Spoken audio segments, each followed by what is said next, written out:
welcome to the SoCal Yearbook Gal Education series designed to inspire, encourage, support, and make your life easier.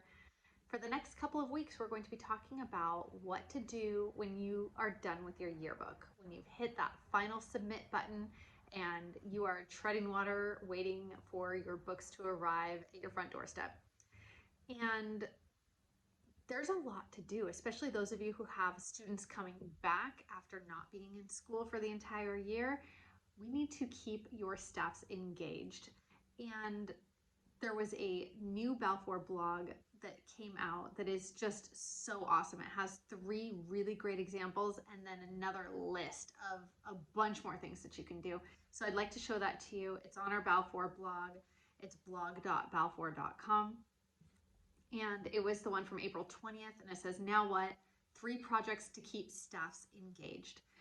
And the 3 projects that they list right here are theme projects, thank you notes, and photo and design portfolios.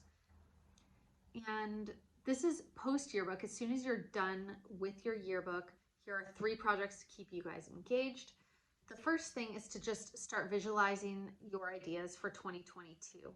So this is where you're going to brainstorm. You can get your kids on Pinterest, have them looking at magazines, have them looking at big brands like Starbucks and Amazon and Apple, and see what they're doing and start brainstorming possible themes for next year.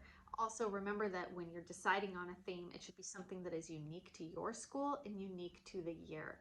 So I know at this point it's really hard to predict what next year is going to look like, but have them do their best. Try to visualize what next year is going to look like. And at the very least, even if you don't have a title, they can start at least looking at fonts. They can look at colors, designs, layouts, those kind of things. You can get a real solid jump start on next year right now. The second thing is to write thank you notes. You guys have had a lot of people who have helped out, hopefully, throughout the year. And that could be your administration, it could be your rep, it could be your account executive, it could be maybe somebody in your community who helped, maybe your PTA. And if you guys could really focus on the things that you're grateful for, I think that that'll go a really long way too. So it could even be, the students can write thank you letters to their editor or to their photographer or their designers or whatever. But it really is nice to have the kids focus their energy on something positive like that. What are some things that you're grateful for? And I know in my family, every single day, my girls and I are on a group chat and we text each other 5 things that we're grateful for. And some days it's harder than others, but some days it's like, oh, I'm really grateful for cute nail polish or something like that. But some days it's really, really deep and special. And it's important to think about that. Think about the things that you're grateful for, because it'll change your perspective in a lot of different areas. And the third thing was creating portfolios.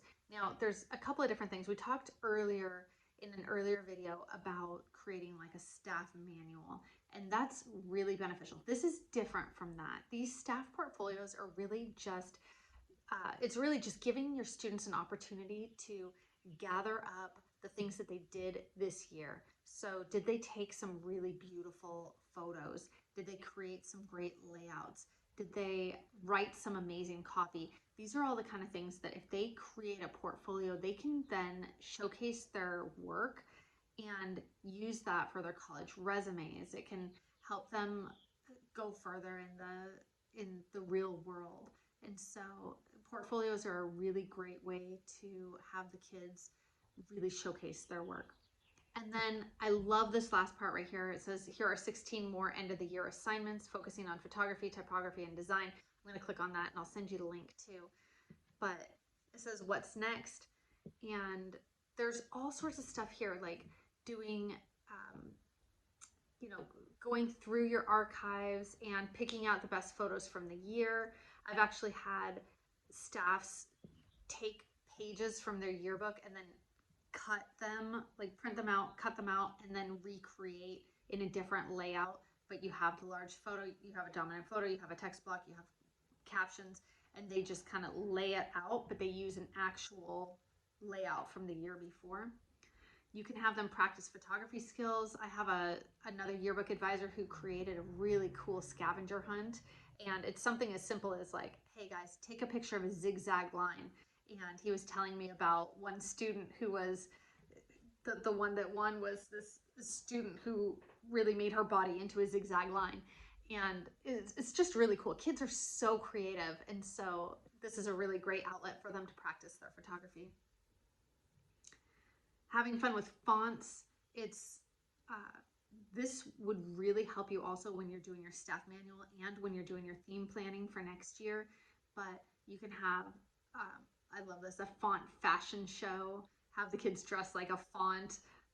There's some really cute stuff online too that are really funny videos about fonts. There's one about like Ryan Gosling in the papyrus font. It's just hilarious if you have a chance to look it up. Dig into design.